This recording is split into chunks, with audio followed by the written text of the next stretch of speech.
todos muy bienvenidos a un capítulo más de QS Podcast, temporada 2. Hoy tengo el placer de tenerle acá al candidato a intendente Edu Nakayama. Antes de empezar el capítulo, quiero dar espacio a nuestros auspiciantes. Este programa es traído a ustedes por la Universidad Católica Nuestra Señora de la Asunción. También Galiano Bienes Inmuebles. Si necesitan alquiler, comprar, vender, el broker Gary Galiano les puede ayudar en este proceso. Y por último, Energym, nuestro gimnasio del centro. Si accedes a él con el código descuento QUELS, tenés un 20% de descuento. ¿Qué tal, Alexis? ¿Cómo te va? Un gusto realmente estar contigo y a través tuyo con toda la gente que te sigue.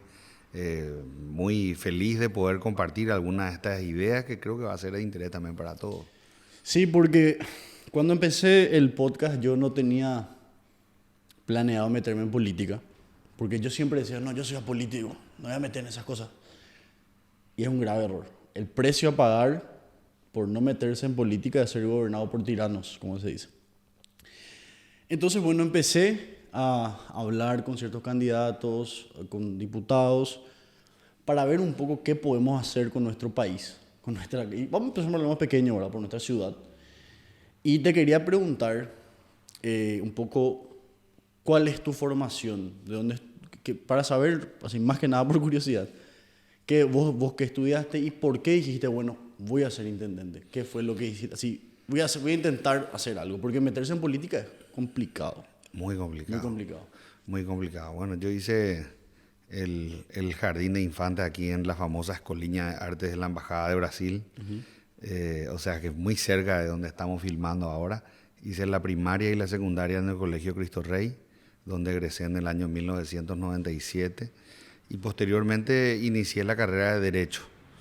Primero 2 años en la Universidad Católica y posteriormente en la Universidad Nacional de Asunción, donde egresé en el año 2003. Durante todo ese tiempo, desde que me recibí de bachiller, ya había trabajado y estudiado, porque vos sabés que acá en Paraguay es difícil dedicarte solamente al estudio, salvo que tengas un resto o tu familia pueda ayudarte. En mi caso, a mamá se le complicó hasta que terminé el colegio. Entonces ya de los 18 años empecé a trabajar primero en una importadora de vehículos que traía Mitsubishi y posteriormente ya en el ámbito de los seguros, ¿verdad? Siempre estuve en el seguro. Empecé desde auxiliar como administrativo y hoy día como director gerente general de una aseguradora. Pero te comento eso, Alexis, porque forma parte de lo que fue mi formación profesional, porque yo, si bien estudié la carrera de Derecho, no llegué a ejercer la abogacía, no soy un abogado pasillero, como se dice. Sí. Y al contrario, lo que sí hice fue mucha especialización en cursos de Derecho de Seguros, principalmente en la Argentina, en el Brasil, en Chile y en otras partes del mundo, sobre temas relacionados al negocio en particular. Entonces yo hacía, sí, una asesoría jurídica tanto a la compañía en la que estaba como a otras empresas o instituciones que me pedían mi asesoramiento especializado. Y después hice un posgrado en Dirección Estratégica en la Universidad de Belgrano, en Buenos Aires. Y finalmente pude cumplir también un sueño que tenía de hacer una maestría en historia, porque yo soy aficionado a la historia desde jovencito, te diría desde niño, porque yo me crié con mi mamá y con mi abuela materna, porque soy huérfano de padre. Y mi abuela materna, doña Máxima, que vivía también aquí en la zona céntrica, me hacía leer bastante. Tenía un diccionario enciclopédico que, bueno, todos los días le daba la lectura de los países, de las palabras y de todo. Me fascinaba. Eso me gustaba mucho, el tema de los países, conocer distintas realidades, aunque sea por medio de la lectura, porque cuando eso ni siquiera teníamos como hoy los atlas, ¿verdad? Que tenemos virtuales en 3D y todo eso, cuando eso ni siquiera teníamos la ilustración así, era un diccionario enciclopédico bastante más limitado, con blanco y negro, por decirlo así, y así, ¿verdad? Entonces, digamos que mi formación académica sigue un patrón determinado en lo que es mi trabajo, que es el sector asegurador hice la carrera de grado como abogado, pero mi especialización es en Derecho de Seguros. Y sigue otro camino relacionado a mi hobby o a lo que me gusta, que es la historia, ¿verdad? La parte académica. Y te puedo decir, Alexis, que esa fue la parte que me hizo decidirme a meterme en la política, ¿verdad? Ya en el año 2016 fundamos fundamos nuestro movimiento que se llama Renovación Azul dentro del Partido Liberal, con la intención de recuperar un poco esas raíces, porque creemos nosotros que el Partido Liberal sufrió una suerte de vaciamiento ideológico también en las últimas décadas, y con otros colegas y amigos con quienes pensábamos más o menos igual, creímos que era el momento de incursionar, de mostrar algo diferente, de pensar en propuestas distintas a lo que hasta ese momento se estaba ofreciendo como oferta política, algo renovado. Y en ese sentido, cuando se dio este tema de la pandemia, la cuarentena total y todo, porque tenemos que recordar que el calendario electoral originalmente decía que la elección iba a ser en el año 2020. Sí. Y si así hubiese sido, probablemente yo no me hubiera podido presentar, porque yo tenía un compromiso laboral que me iba a impedir poder candidatarme a cualquier cargo. Pero, sin embargo, al prorrogarse el mandato de los intendentes para el año 2021 y la elección también este año, tomé la posta, hablamos con el equipo político y dijimos, bueno, vamos a ganar la Intendencia de Asunción. Excelente. Vos sabés que ahora que dijiste eso de que haber estudiado historia fue más o menos lo que te inspiró, justamente ayer le estaba leyendo a Harari en Homo Deus y él dijo, estudiar la historia no es que nos permite evitar los errores del pasado, sino también imaginarnos destinos alternos. Entonces tiene mucho sentido, viendo un poco a lo largo de la historia, que te haya inspirado eso. Y justo me acordé de esa frase. Y ahora que dijiste que te gusta leer, me encanta también a mí, te quería preguntar, no tiene nada que ver, pero salió un poquito del tema. Si es que te gusta leer, aparte de historia, eso, ¿tenés así algunas recomendaciones? ¿O qué libro, por ejemplo, es uno de los que más te impactó? ¿O qué podríamos decir que te cambió la vida? Mira, la educación que nosotros recibimos en el Colegio Cristo Rey, que tiene un alto contenido humanista, te hace ver muchas cosas, ¿verdad? En ese sentido, creo que uno de los autores que en su momento marcó, digamos, mi vida fue Fernando Savater. Él le escribió 2 libros a su hijo, Amador, ese era el nombre del hijo. El primero, Ética para Amador, y el segundo, Política para Amador. Está escrito en un lenguaje tan sencillo que yo le invito, lógicamente, a la gente que sigue este podcast que pueda descargar, porque está en PDF disponible. Y es de lectura fácil y rápida. O sea, uno puede terminar Ética para Amador en 2-3 días si quiere. Y lo mismo Política para Amador. Y ahí es que te explica en términos sencillos lo que vos decías al principio, Alexis, era de que nosotros pensamos que cuanto más lejos estamos de la política, mejor. En realidad, cuanto más lejos estamos de la política, peor. Manuel Gondra, este gran estadista paraguayo, cuya casa quedaba también aquí cerca, decía que el indiferentismo en política es la muerte de la democracia. 100%. Eso quiere decir que cuanto menos nosotros nos involucramos, van a continuar siempre los que tenemos al frente. Yo estoy viniendo de compartir una mesa con una persona muy interesante, ¿verdad? Que él es un ganadero originario de la zona de Misiones y vivió mucho. Imagínate que estaba desde antes de que se construyera el puente sobre el río Tebicuary, que hoy día para nosotros es algo normal pasar por Villa Florida allí. Y me decía él que se formó en gran medida con el famoso Monseñor Juan Sinforiano Bogarín. Juan Sinforiano Bogarín, una personalidad que vivió los tiempos, digamos, de la de la posguerra del 70 todavía, como jovencito, por decirlo así. Fue monseñor en gran parte de la primera parte, o sea, durante toda la primera mitad del siglo XX, y una persona muy importante en los sucesos políticos que se dieron posteriormente.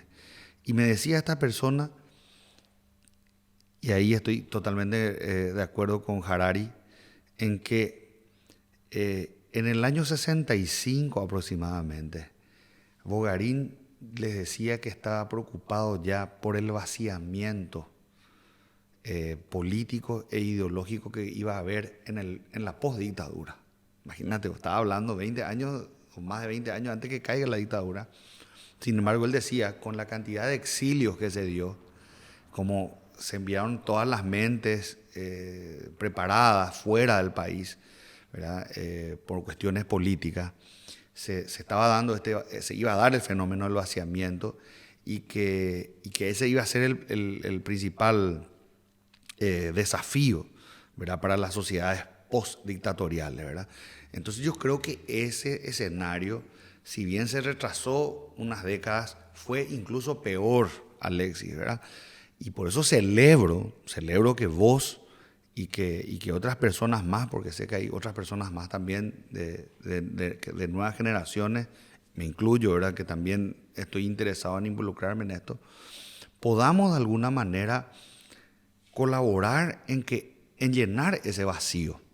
Si nosotros no nos involucramos y los chicos, los muchachos, la gente, las chicas que están siguiéndonos, no entienden la importancia que tiene la participación de cada uno. Una participación que puede por lo menos ser pasiva al inicio con el voto, ¿verdad?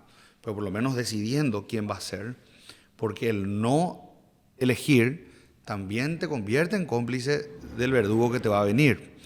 Pero posteriormente sería muy interesante que cada uno se involucre más directamente en lo que es la actividad política. Vos sabés que, bueno, me llama la atención que ya lo predijo el monseñor, ese vaciamiento ideológico, que va también muy arraigado a lo que dijiste de que se perdió o se perdieron las mentes brillantes y que ahora está muy relacionado a lo que es.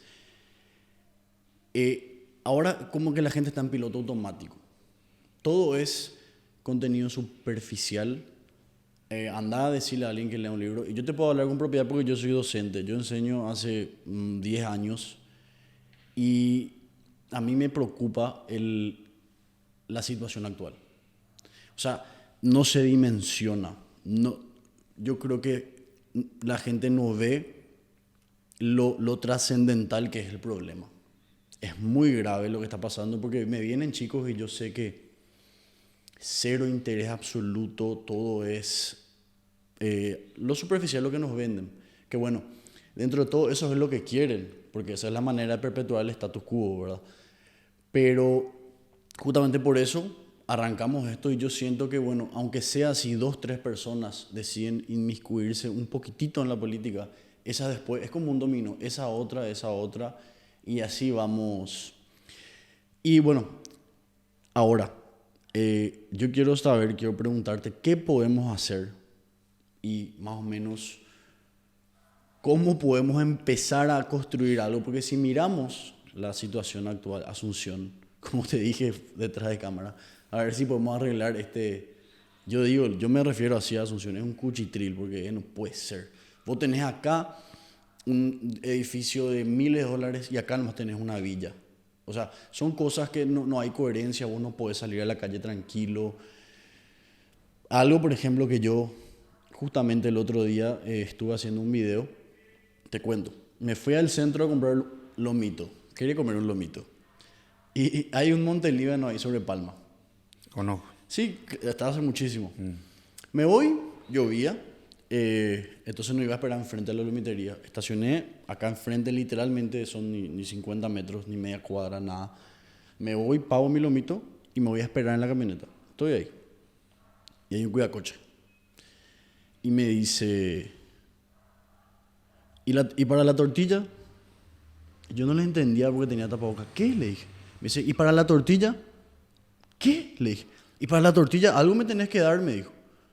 Y yo, ¿por qué? ¿Y porque te voy a cuidar el auto? pero si yo estoy en mi auto, le dije, yo estoy sentado en mi auto y vos me estás pidiendo plata por cuidarme el auto. Si vos me tenés que dar, me dijo, yo no tengo por qué darte nada, le dije. No, vos me tenés que dar. Y yo agarro y, viste así, meditación zen por ahí para no bajarme. Y le digo, yo no te voy a dar nada, le dije. Y subí la ventana y me amenazó, no sé qué me dijo. Me dijo, vas a ver, no sé qué, la próxima, algo así.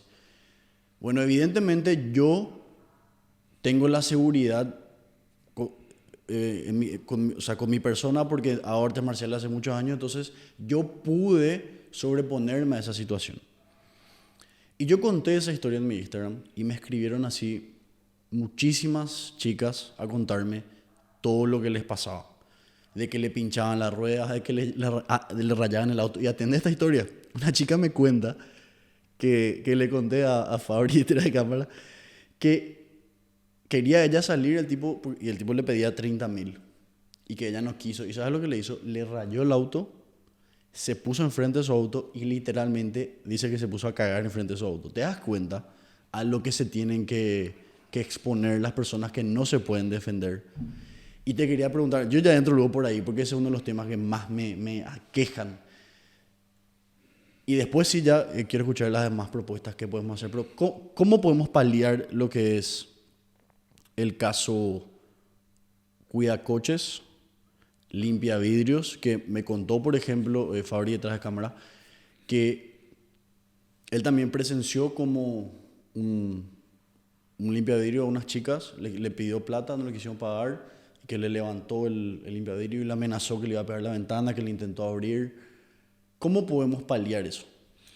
Bueno, realmente es un problema grave y como vos bien dijiste, aqueja sobre todo a las mujeres, ¿verdad? Que están totalmente vulnerables a que haya una agresión, porque como vos decís, de repente, biológicamente nosotros estamos quizás más preparados para defendernos, levantarnos, Sí. qué sé yo, ¿verdad? Pero no podemos, o sea, tenemos que pensar un poco en nuestras esposas, nuestras novias, nuestras hijas, nuestras madres, ¿verdad? Que también pasan por ese tema. Ahora, la solución, lamentablemente, es mucho más compleja, Por supuesto. ¿verdad? Es una solución compleja en el sentido de que primero tenemos que trabajar a nivel multisectorial con el Ministerio del Interior. Hay lugares ocupados también por parcialidades indígenas, ¿verdad? Con el caso del ferrocarril, la estación. También hay quejas de inseguridad, lógicamente, en la zona. Hay ocupaciones precarias en la zona de la Plaza Independencia frente al Congreso, ¿verdad? O sea, tenemos una serie de cuestiones que no tienen que ser así, ¿verdad? Entonces, lo que yo sí creo que la municipalidad tiene que liderar necesariamente una mesa de diálogo interinstitucional para salir de ese problema, ¿verdad? Pero el problema de fondo es la pobreza, Por supuesto. ¿verdad? Entonces, esa pobreza nosotros solamente vamos a combatirla generando riqueza, no distribuyendo riqueza. Generando, por supuesto, Hay cosas que muy generar diferentes. riqueza, ¿verdad? Entonces, tenemos que empezar a ver cómo integrar a esa parte deprimida de la sociedad, invisibilizada más que invisible, ¿verdad? Para que puedan tener un sustento, puedan tener una fuente de trabajo o lo que fuese, y no estar literalmente mendigando, ¿verdad? Porque eso es lo que ocurre, ¿verdad? O sea, que el tema de te cuido el auto, como que este es mi espacio, es básicamente lo mismo que el mendigo que se pone en una parte de la vereda y te dice, dame plata, ¿verdad? Con la diferencia que uno está sentado, el otro está parado, ¿verdad? Pero nosotros tenemos que trabajar eso de forma muy, digamos, integral para no dejar nada suelto. Nosotros tuvimos una reunión en esta semana con los propietarios de comercios del Centro Histórico de Asunción y queremos hablar también con ellos y con todos para escuchar. Nosotros podemos tener una idea de lo que se tiene que hacer. Los técnicos, los urbanistas, los arquitectos pueden tener una idea de lo que se tiene que hacer. Pero realmente es la gente, aquellas chicas o jóvenes que te escribieron a vos y que te digan, yo me sentí identificado o identificada con este problema, porque me pasó a mí y me rompieron el vidrio, me sacaron esto, la cartera, me amenazaron. Vamos a escucharles cuál es la problemática. Y esa problemática tenemos que llevar y encontrarle una salida mucho más allá de lo que nosotros simplemente creamos que se tiene que hacer, ¿verdad? Eso tiene que ser algo integral con el afectado, con las personas que están sufriendo ese tipo de cosas. ¿Sabes por qué de repente a mí me gusta problematizar las situaciones? Y yo creo que inclusive a veces que ya pensé esto no tiene solución. ¿Sabes por qué? Aunque después miro, por ejemplo, el caso de Encarnación, que es lo que es la costanera ahí, lo que es el lugar. Y es interesante, sí, generar riqueza, pero acá entra este problema. Un ejemplo te doy. Un cuidacoche que por noche está quitando fácilmente 400.000 a 300.000 guaraníes sin trabajar, porque no es un trabajo. Vos vas a agarrar y vos decís, bueno, vas a dejar de hacer eso y ahora vas a tener que trabajar y vas a ganar 5 veces menos. ¿Entendés? Entonces, ahí entra la problematización de eso. Que, bueno, ahora yo creo que lo único que queda es hacer eso porque eso es lo justo, es lo que hay que hacer. Pero después hay que trabajar en conjunto también con lo que sería la justicia, porque la policía para mí no es justicia, porque ellos están todos compinchados.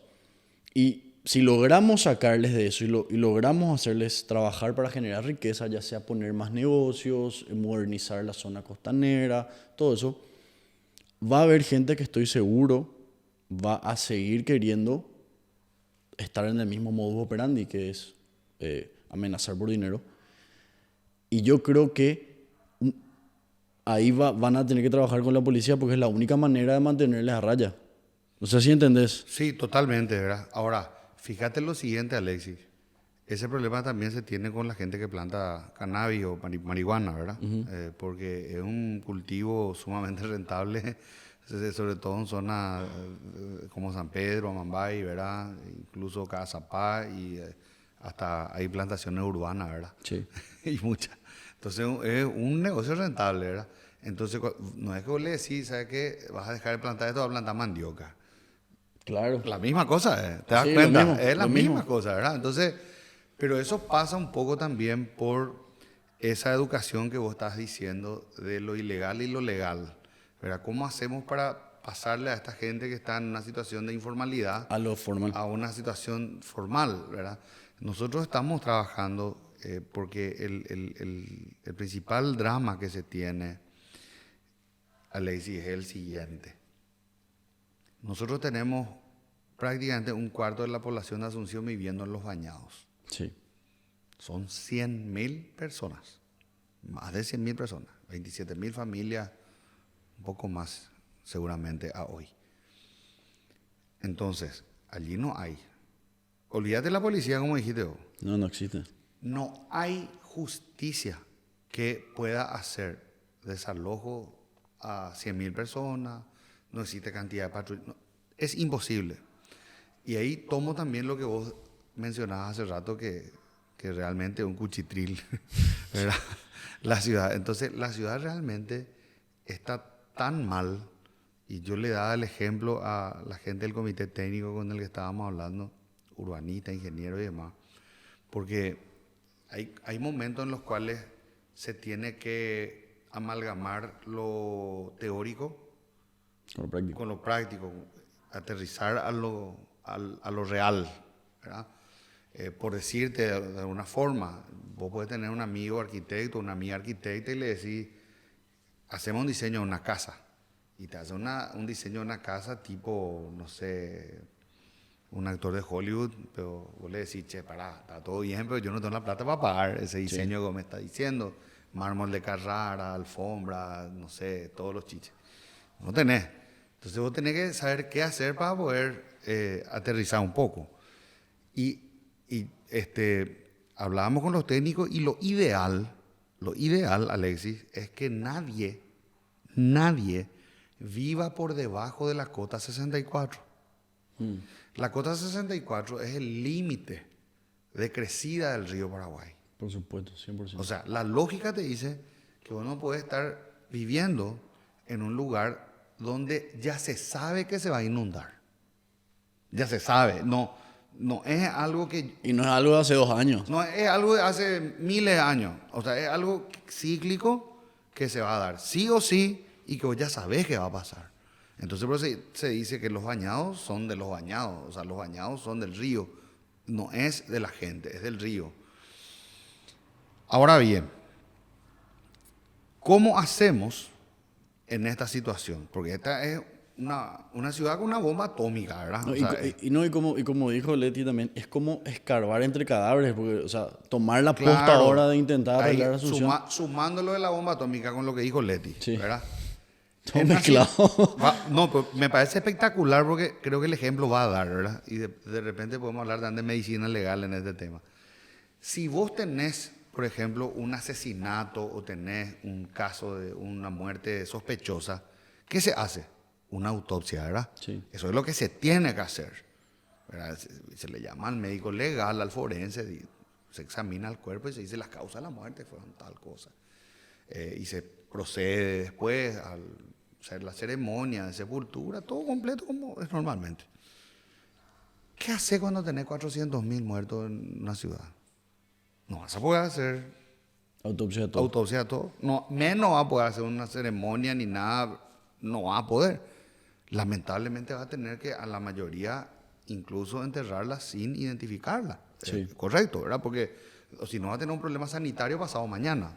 Peor, y va a ser peor para todos. Entonces nosotros tenemos que imaginarnos que Asunción está en esa situación. Entonces, pensar en una acupuntura arquitectónica tipo, vamos a hacer París o Londres, No. no, olvidémonos. O sea, seamos realistas, 100.000 personas no vamos a sacarlas de así nomás, ¿verdad? ¿Qué podemos hacer? ¿Hay técnicas hoy para poder mejorar la situación en la que vive esta gente? Hay. Está la técnica del refulado hidráulico, donde sin mudarles de lugar, se puede elevar el nivel del terreno, ¿verdad? Con este refulado hidráulico se lotea y se les vende los terrenos, porque hoy están en una forma precaria. Sí. Y tampoco se paga recolección de basura, tampoco se paga tasa de nada. No se paga nada, no hay impuestos. Es como que no existe esa persona, ¿verdad?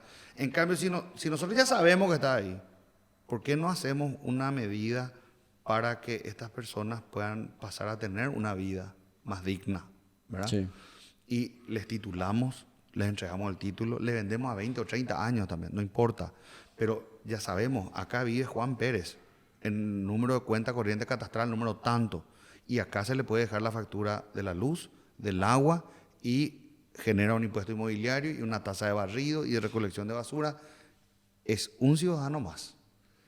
De lo contrario, tenemos problemas ambientales, porque la basura se tira en los arroyos, se contamina. Hoy estaban pasando en el grupo justamente del equipo técnico fotos de bañistas hace 40 o 50 años en los arroyos en la zona de Trinidad, imagínate vos. Yo cuando era chico recuerdo que llegué a bañarme en aguas del arroyo Ferreira. Imposible, Hoy, pero ¿sabes lo que hoy pasa? ni en peo, güey. Sí, pero ¿sabes lo que Salí pasa? con, no sé, con escama, ¿verdad? ¿Sabes lo que pasa, Edu? Es que les conviene, al status quo le conviene que ellos sigan así. Porque después dame un 50.000 por el voto. ¿Entendés? Ese es. Eso nomás es. Así mismo, Alexi, le diste en la tecla. Es que. Le diste en la tecla, Alexi, es así. Y te sumo algo más. Agarrá y calcula cuántos millones de dólares hemos pagado en asistencialismo en estos 40 años, por decirlo así. ¿Cuántos millones de dólares hemos pagado en asistencialismo durante este periodo?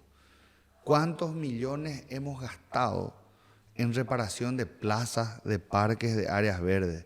¿Cuántos millones hemos perdido en ocupación de terrenos fiscales?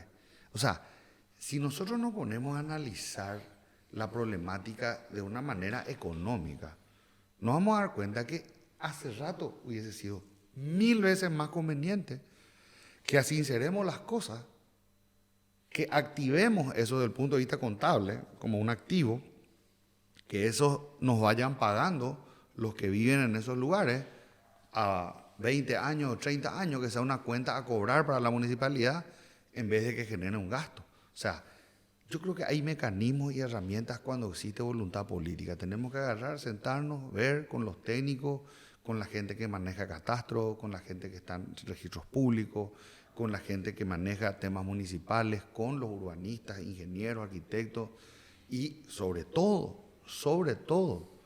con la gente de los bañados, porque yo te juro, Alexis, yo recorrí el Bañado Norte, el Bañado Sur, la Chacarita Baja, nadie está en desacuerdo de pagar.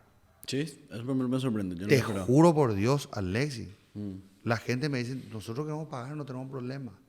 Y si vos le das las condiciones para que ellos vivan ahí, no van a tener ya la necesidad de ir a otro lugar. Esa movilidad, ¿verdad? Vos le vas a crear un micro clima, por decirlo así, un barrio nuevo donde ellos van a poder desarrollarse y el día de mañana tener sus negocios, sus comercios, despensa, carnicería, su propio supermercado. Pero aparte de eso, también toda esa plata que hablaste del asistencialismo, esa es una plata YU. Claro que es un plata YU. Bueno, es muy importante la pregunta porque realmente es el peor temor que se tiene. Sí. ¿Verdad? Ahora, hay dos modelos de trabajar socialmente con la gente, ¿verdad? Que están los bañados. Una es trasladándolos y otra es manteniéndolos en su lugar. ¿Ok? Yo creo que el único lugar donde sí o sí se tiene que hacer una reubicación es en la Chacarita Baja, parte de la Chacarita Baja y los bajos del Cabildo. Ahí sí o sí tiene que haber reubicación. ¿Por qué? Porque eso tiene que formar parte de la extensión del centro Sí. hasta la costanera y también de un parque lineal como se tiene previsto. Ahí no puede haber discusión. Ahora, en los demás lugares, tanto Bañado Norte como Bañado Sur, no hay necesidad de hacer reubicación. Ellos van a estar en el mismo lugar donde están, solo que se va a elevar el terreno. ¿Verdad? Entonces allí cambia la cuestión, son cosas diferentes, ¿verdad? Yo creo que dentro de todo, estuve varias veces en el barrio de San Francisco, la última vez hace unas 2 o 3 semanas. Hubo un tiempo en el cual mucha gente estaba renuente porque le costaba cambiar sus hábitos, porque tenemos que saber que no solamente en el Paraguay, sino incluso en la zona del Departamento Central e incluso en Asunción, tenemos una parte de población que tiene todavía hábitos rurales. ¿Cuáles son esos hábitos rurales? Gallina, chancho, etcétera, ¿verdad? Entonces, no es que vos así nomás le cambiás a alguien que tenía un corral con esto y aquello a un departamento. ¿Me entendés? O sea, eso también se tiene que trabajar muy bien, porque de lo contrario complica, ¿verdad? Hay ahora nuevos modelos de complejos habitacionales que incluyen tecnología, sustentabilidad, energía, recolección, todo ese tipo de cosas, de manera a que eso pueda tener un retorno rápido, ¿verdad? Ahora, no existe ningún plan que funcione a la perfección, jamás. Y te doy un ejemplo, uno de los primeros intentos por reubicar a la gente de la Chacarita en zonas altas se dio durante el gobierno municipal del ingeniero Pedro Bruno Bullari. Pedro Bruno Bullari fue el que creó las proyectadas. Por eso es que nosotros desde Rodríguez de Francia para arriba tenemos primera proyectada, segunda, tercera, cuarta, quinta, que es el corazón de Barrio Obrero, y después continúa sexta, séptima, octava, esa es una zona alta que se decidió poblar con gente de la zona baja de la Chacarita entonces. Y fue una solución interesante en su momento. Se llamó Barrio Obrero porque justamente las personas que habitaban anteriormente la Chacarita eran principalmente obreros, que fueron a parar en unas casas en una ubicación mejor, y por eso el que recorre la zona de la avenida Estados Unidos y 21 proyectada y demás, ve avenidas muy amplias, ¿verdad? Muy amplias, con paseos centrales gigantescos y demás, porque formó parte de esa planificación urbana de Pedro Bruno Bullari, hermano de José P. Bullari.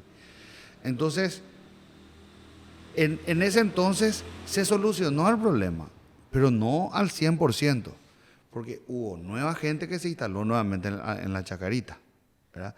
Pero o sea, la gente que salió vino otra vez. Otra gente, la gente que fue se quedó. Uno que otro habrá regresado. La mayoría se quedó en Barrio Obrero, pero uno que otro regresó. Entonces nosotros tenemos que saber que si se hace una reubicación, lo que tenemos que tener en cuenta es que no se tienen que dejar espacios vacíos para que alguien haga una ocupación precaria, ¿verdad? O sea, eso ya tiene que... O sea, vos le reubicás y algo tenés que hacer ahí. Tenés que colocar una plaza. Pero te soy sincero, yo creo que si puedes poner biblioteca también igual se van a poner ahí porque no, donde sea. Es que fíjate, Alexis, hay una cuestión. Vos te vas a Buenos Aires, estamos hablando de como le llamaban la ciudad luz de América del Sur, la comparaban con París a Buenos Aires. Y vos te vas y alrededor de Buenos Aires está lleno de Villa Miseria. Sí. Lleno de Villa Miseria. Impresionante. Hablemos de las capitales de Brasil, que es la 8ª o 9ª economía del mundo, y que tiene sus principales urbes, São Paulo, Río de Janeiro, Belo Horizonte, Porto Alegre, Curitiba. No hay una sola que esté exenta de villas miseria o favelas. Sí. ¿Verdad? Vos te vas a Santiago de Chile, que es el ejemplo económico de América del Sur, y desde La Pintana y demás encontrar una serie de villas miserias. Ahí sobre el río Po hay partes donde realmente es increíble, ¿verdad? Entonces tenemos que tener en cuenta que no se puede pretender solucionar todo de la noche a la mañana. Sí, yo creo que 5 años no es algo. Es difícil. Aparte el presupuesto que se tiene en la municipalidad es muy exiguo como para resolver todos estos problemas. Problemas de vivienda y demás, es imposible. Ahí también te quiero preguntar algo. ¿Qué podemos hacer respecto a lo que dijiste del presupuesto? Podemos ser sinceros. Sabemos que muchísimo se va en la sobrada y excesiva cantidad de empleados, entre comillas, porque hay muchos que no trabajan, que están ahí. ¿Qué podemos hacer también respecto al famoso planillero o el exceso? Por ejemplo, yo me fui, qué frustrante que fue, me fui hace unos cuantos años, yo tenía un negocio de vapeadores y quería solicitar mi licencia comercial. Imposible. Venía acá, andá allá, vos te ibas así, había una piecita, habían 7 personas en una piecita. Y se nota que se turnaban así, uno le pasaba el lápiz, uno el papel, porque era más o menos para justificar ¿Cómo podemos pelear también contra... Bueno, y eso lastimosamente también está muy arraigado al status quo, que es tener esa gente que es la que va a votar, que es contra lo que la oposición tiene que pelear. Porque cada uno de esos empleados, como se dice, está defendiendo su puchero y detrás de su familia. O sea, son muchísimos votos. Y de repente para la oposición, que es lo que todos queremos escuchar, decir, le voy a hacer volar a todos los planilleros, no es tampoco tan fácil. No, por supuesto, Alexis. Bueno, primero te quiero aclarar que me confundí, te dije Río Po, por el río que pasa por Santiago, pero no recuerdo ahora el nombre de este río. Un arroyo, realmente dependiendo del caudal de la estación, tiene más o menos caudal hídrico, ¿verdad? Pero en relación a tu pregunta, también quiero hacer una aclaración. Todos los partidos tienen operadores políticos 100%. en la municipalidad, Claro. ¿verdad? Y tengo que hacerme la culpa porque también hay gente de mi partido, ¿verdad? Ahora, la cuestión tiene que estar en ver qué se puede hacer a partir de ahora, ¿verdad? Lo primero tiene que ser la depuración de la lista de planilleros, los que tienen supuestamente figuran como que cobran algo, pero que no tienen ninguna función asignada, o no se van, o no marcan, lo que sea, Chao. chao. No, pero por supuesto no está mal tener operadores políticos, no está mal que hayan, siempre que justifiquen el sueldo y justifiquen Claro, su puesto. totalmente. O sea, eso es categórico, ¿verdad? Por eso te digo, el que no cumple funciones, chao. ¿Verdad? Porque hay mucho también de eso. Contratados que entraron por padrinazgo de fulano, mengano, sultano, que no cumple funciones. Chao. ¿Y cómo podemos controlar, por ejemplo, Y a eso? partir de allí lo que tenemos que hacer es ver entre los que están nombrados, porque vos sabés que hay una ley de funcionariado público que es muy rígida, en el sentido que está muy a favor para el funcionario público y totalmente en contra de lo que es la administración, porque la administración tiene muy poco, digamos, muy poco ángulo de maniobra, por decirte de alguna forma. Entonces, estás obligado a negociar, estás obligado a respetar las leyes laborales que son más rígidas para los funcionarios públicos. Entonces, lo que yo creo que se tiene que hacer una reducción escalonada, Alexis. ¿Cómo escalonada? Nosotros vamos a empezar a tener gente que se jubila desde ahora, que entraban, por decirte, en la época Filisola o en la época de Martin Burr y otras administraciones que ya cumplen la cantidad de años necesaria como para poder dejar la función. Y el desafío tiene que ser que al menos en los funcionarios administrativos vayan ingresando no en la misma proporción de lo que van saliendo y bajo un concurso de méritos y aptitudes. ¿Verdad? Aquí ya tenemos que dejar de lado el amiguismo, tenemos que dejar de lado los colores, le voy a favorecer a mi correligionario porque esto, por aquello, no. Hubieron casos de gente que famosos pues se rinde en algunos lugares igual. No me acuerdo quién me contó, si fue una amiga o un amigo, que se fue a rendir y que había algunas personas que eran ahí el famoso apadrinazgo. Y sí que esa gente ni hacía su examen. Se sentaban nomás y entregaban blanco. Y que después de esos, ¡pup!, adentro. Yo voy a hacer cuestión de eso para tratar de que nosotros contemos con los mejores recursos.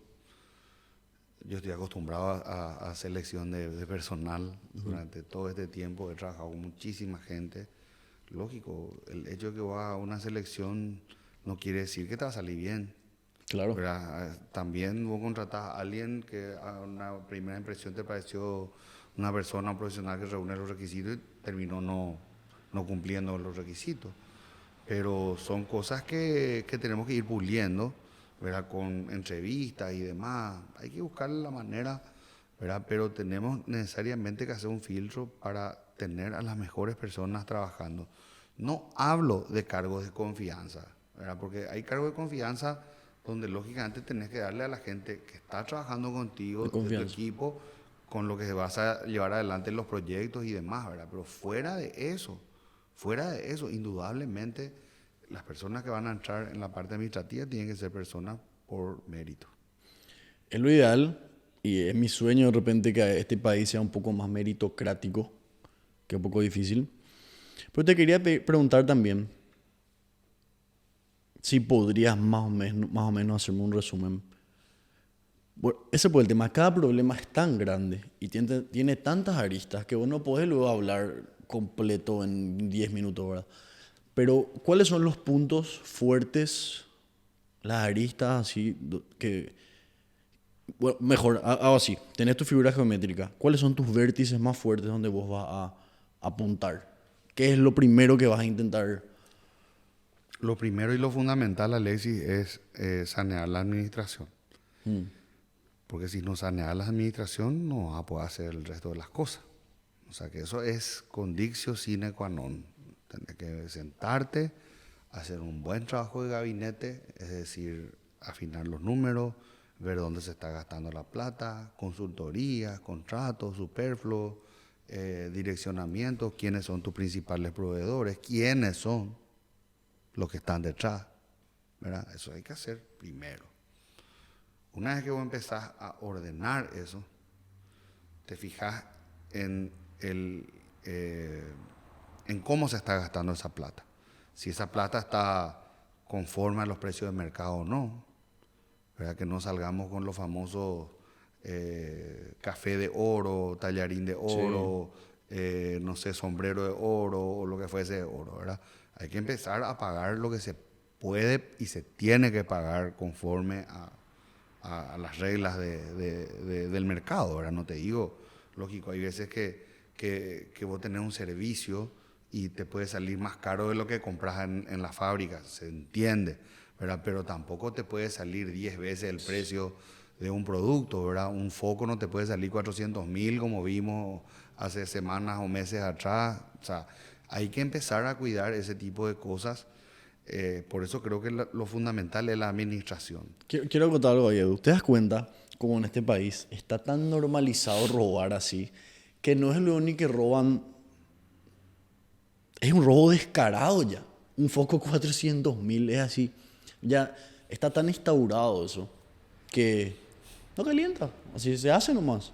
Bueno, quería nomás contar eso. No, pues es así mismo, ¿verdad? Y nosotros tenemos que empezar a ser celosos del dinero del contribuyente.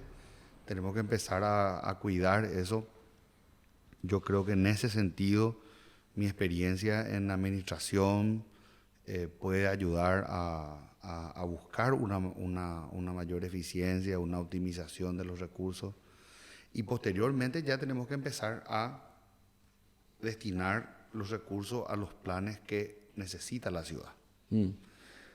Algunos de esos recursos van a salir del propio municipio, ¿verdad? Otros recursos pueden salir de fideicomisos, por ejemplo, el caso de los desagües pluviales. El desagüe pluvial, la cobertura que tenemos en Asunción es paupérrima, tenemos 22%. Nada. Es que acá llueve luego y es así, sálvense quien pueda porque es un mar todo. Así mismo. Y fíjate... No lo ni río, mar, así un vos tenés quilombo. que traer un geógrafo, tenés que traer un topógrafo, tenés que traer unos cuantos ingenieros, algunos especialistas en ingeniero hidráulico y demás. Y vos vas a ver, Asunción tiene cuántas lomas, 7 se dice, pero en realidad son más. Vas a ver hacia dónde van las vertientes, algunas van hacia el norte, otras van hacia el sur, otras van hacia la bahía. Cuántos son esos hilos, en qué lugar está contaminado, los raudales, cuáles son los puntos críticos, ¿verdad? Y en base a eso empezar a trabajar. Si sabemos que el punto más crítico, y te pongo un ejemplo, es choferes del Chaco. Te pongo un ejemplo, ¿verdad? Entonces tenemos que enfocarnos a solucionar el problema de raudal sobre choferes del Chaco, ¿verdad? Y tenemos que tener un plan para tratar de llegar a una mayor cobertura y tener previsibilidad. Algo que a mí siempre me gustó del negocio en el que yo estoy, que es el seguro, es la previsibilidad. Vos tenés que tener previsto lo que va a ocurrir, ¿verdad? Y ocurrió un siniestro, un incendio, acá está la plata para pagar. Vos ya te esperabas también. Vos te eso, y tenés esperabas que preparado. pase. Vos sabés que cada tantas casas que se aseguran, por lo menos 1 o 2 se van a quemar. Entonces vos estás con ese dinero preparado en la caja para que cuando ocurra puedas pagar. O tenés un reaseguro que te va a respaldar y te va a dar el dinero para pagar, ¿verdad? Entonces, si nosotros ya sabemos que tenemos un déficit X en cobertura de desagüe pluvial, nosotros podemos hablar con financistas. Y ahí voy con el tema de lo que es el sector privado. Las mayores obras de ingeniería del mundo se hicieron con el concurso del capital privado. El canal de Suez, el canal de Panamá, el Eurotúnel, en nuestro caso la duplicación de la Ruta 2 a Ciudad del Este. ¿Qué estamos esperando para seguir utilizando y apelando a esa herramienta de desarrollo? Nosotros podemos llegar y tenemos países amigos como Japón, Corea y otros, con los cuales podemos desarrollar sistemas de transporte más eficientes utilizando energía eléctrica, en vez de tener este sistema obsoleto de colectivos que es de la década del 70, que contamina por todas partes, que tienen humo y todo ese tipo de cosas. ¿Acaso nosotros no nadamos en energía eléctrica? Supuestamente. Bueno, ¿y por qué no utilizamos esa energía eléctrica para nuestro desarrollo? ¿Por qué no le llamamos a los japoneses y le decimos, ¿pueden hacernos un estudio para hacer un subte, por lo menos desde San Lorenzo Asunción. hasta el puerto de Asunción? Hija, si eso, 11 kilómetros. si eso en mi época de estudiante había, qué feliz iba a ser. ¿Sabes lo que? El tiempo que se pierde. Yo perdía 2 horas y media de mi día yéndome a la facultad, volviendo. Ahora sí que la gente por suerte ya tiene los buses con aire. En mi época, Pero igual, ¿cuánto tardás, Alexis? O sea, aunque sea no me muero de calor, pero atendé lo que me pasó, tanto calor hacía. Me insolé en el colectivo, me insolé en el colectivo porque volví a mi casa en el 27 y el sol acá en mi cara 1 hora y algo. Me insolé, tuve fiebre, me enfermé quilombo, ¿entendés? así mismo, pero mira, fuera del aire, yo te cuento que los colectivos son los mismos que cuando yo era chico y subía, ¿verdad? La misma. Recuerdo que el pasaje era 25 guaraníes cuando eso. Yo soy joven todavía, le dicen, a pesar de ser muy viejo, era 25 guaraníes costaba el pasaje cuando eso. Y digo que no podemos tener un sistema tan obsoleto. No, imposible. ¿Verdad? O sea, déjale que sigan teniendo el sistema obsoleto que quieran. Proponer Pero algo. dale una alternativa. Dale una alternativa. Y el que quiera subirse, que pague el pasaje y se muevan en subte. ¿Vos sabés el desarrollo que le va a dar a esa zona? Impresionante va a ser. ¿Vos sabés en cuántos minutos va a llegar la persona de San Lorenzo hasta Asunción? ¿Vos sabés cuántos años de su vida se va a ahorrar con esos viajes? ¿Vos sabés cuánto tiempo con su familia le vas a permitir pasar? O sea, yo creo que nosotros tenemos el derecho de soñar. Sí, sí. Tenemos el derecho de soñar.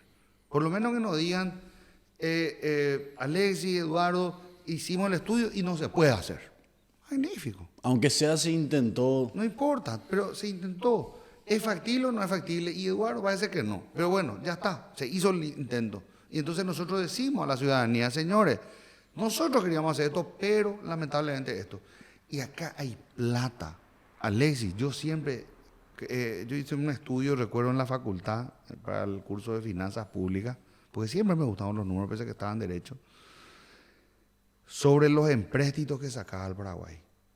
Millones y millones de dólares que íbamos a empezar a pagar recién después. Algunos estamos empezando a pagar ahora, y yo te hablo del año 98, 99 que hacía estos estudios, ¿verdad? Y estamos empezando a pagar ahora eso, algunos de los créditos que sacamos en aquel entonces, porque te hice tantos años de gracia, qué sé yo. Esa plata se comieron directo. Ahí está. No se hizo nada. Por eso yo no estoy tanto a favor de los préstamos. No estoy tanto a favor. Yo prefiero que venga el capital privado y haga. Y que ellos se arriesguen y que ellos se endeuden. Y si no sale, bueno, el riesgo fue de ellos. No es que vos y yo vamos a terminar pagando como es ahora. El fiasco del Metrobús, terminamos pagando todos, Así es. ¿verdad? Aunque no tengamos medio kilómetro. O sea, vos estás más a favor de privatizar. Totalmente. Estamos de acuerdo, porque lo siento, para mí la función pública. No, Totalmente. a mí, por ejemplo, me dicen, no, pero nosotros luego no podemos tener tal cosa porque nosotros no estamos pagando los impuestos suficientes. Hermano, yo no voy a pagar más impuestos. Vos me pones más impuestos y solo tiramos molotov. No sé a dónde, a algún lado voy a tirar. Y es que es una estafa. Porque yo no quiero, o sea, me quitan plata por un servicio que no me dan, que yo después tengo que pagar nomás otra vez. Plus, ¿entendés? Supuestamente, vos manejás todo, te vas reventándote todo. Después hablamos de salud también. Al final vos tenés que pagar nomás. Educación, vos al final tenés que pagar nomás otra vez. Alexis, te iba a decir algo que creo que le va a interesar a la gente, porque también es sobre el tema de Harari y la importancia de la historia. ¿Ah? Antes que empieces, ¿leíste sus 3 libros? No, leí Sapiens, ¿verdad? Es el mejor. Pero que fue su bestseller, ¿verdad? No te perdés nada. Bueno, entonces, lo que digo nomás, pero después te voy a comentar otro autor que es muy bueno también, que es parecido, que es anterior a Harari. Pero lo que sí creo que es importante que aprendamos en nuestra historia es lo siguiente. ¿Alguno de los que nos está siguiendo se preguntó alguna vez cómo fue posible que nosotros hayamos tenido tren hasta Encarnación? ¿Cómo fue posible que nosotros hayamos tenido tranvías eléctricos en Asunción hace más de 100 años. Utopía me parece. Tomás Moro. Hace más de 100 años. Y hoy no tengamos nada. Eso fue porque se nacionalizó en la época de Stroessner. ¿Y antes era privado eso? Claro. Ahí está. El privado que sabe su negocio va a hacer su negocio. Claro, va a ser bien. Y yo te iba a decir una cosa, Lacey. Si el Metrobús era un emprendimiento privado, ahora estaba funcionando. ¿Por qué?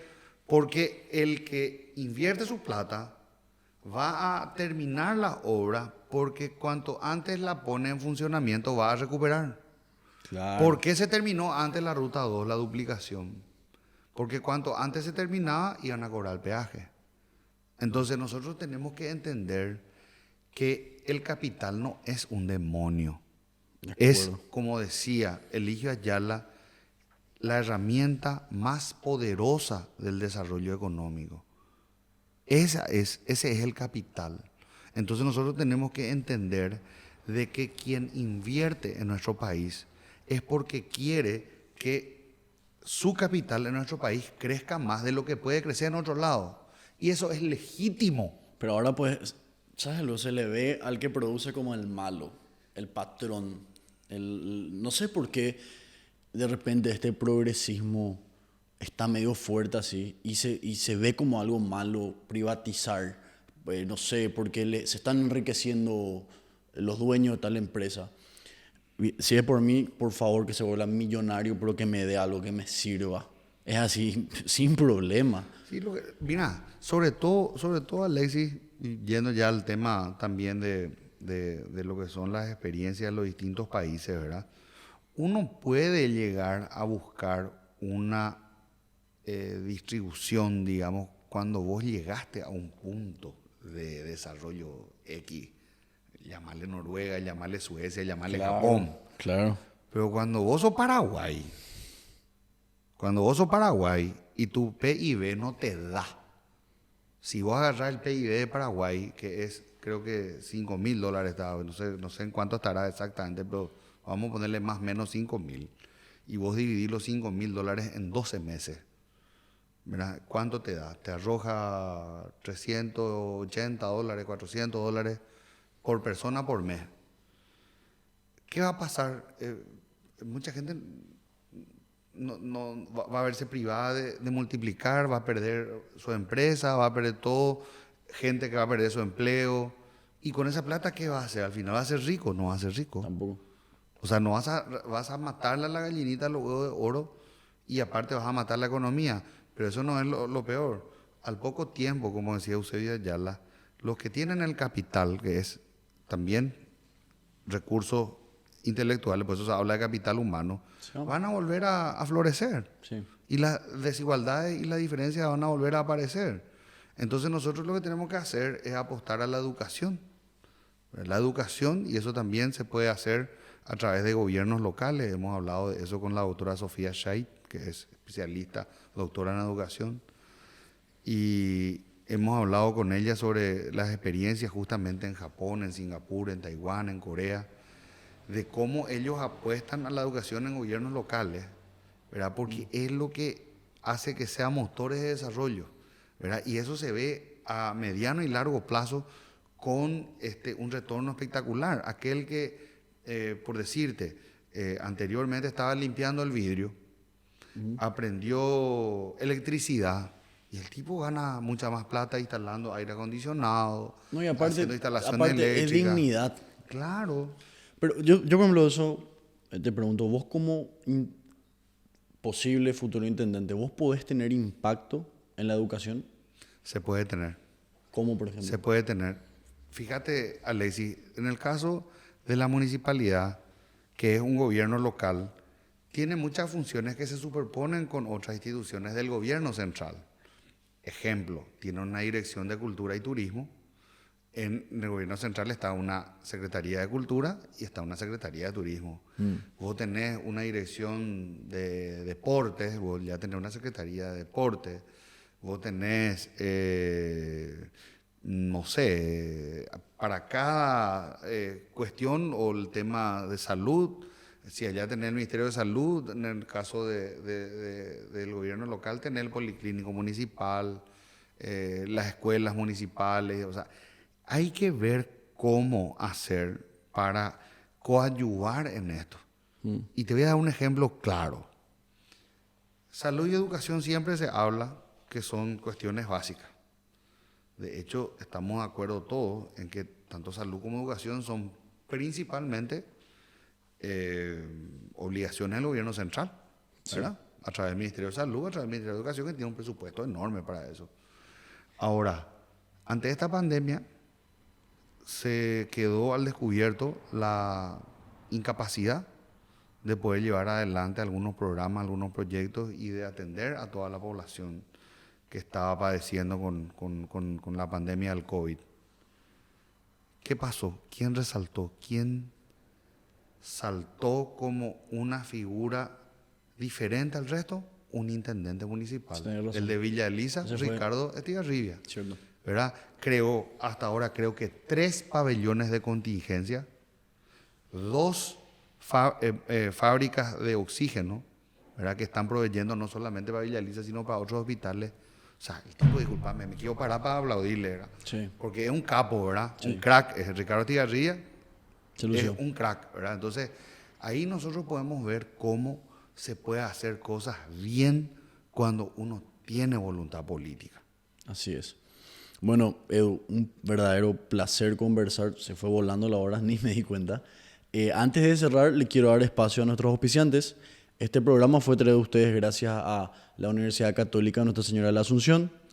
También a Galeano Bienes Inmuebles, que ustedes ya saben, si necesitan alquiler, vender, comprar, pueden contactar con el broker Gary Galeano. Él les va a asesorar. Y también nuestro último auspiciante, Energym, tu gimnasio del centro, que si vos accedes a él con el código de descuento QBELS, tenés un 20% de descuento. Entonces, un placer. Realmente que compartimos mucho lo que es eso de la parte de privatizar. Yo pienso que es así, ese es el cambio. Entonces, gracias a todos por acompañarnos en un capítulo más. Muchísimas gracias, Edu. Muchas gracias a vos, Alexis, y a todos los que nos están siguiendo, ¿verdad? Ojalá que puedan acompañar el proyecto y el 10 de octubre, Nakayama Intendente. Así mismo. Un placer. Nos vemos en otro capítulo. Espectacular. Vos sabés que ahora, si dijiste de privatizar, cuando yo me fui al mercado de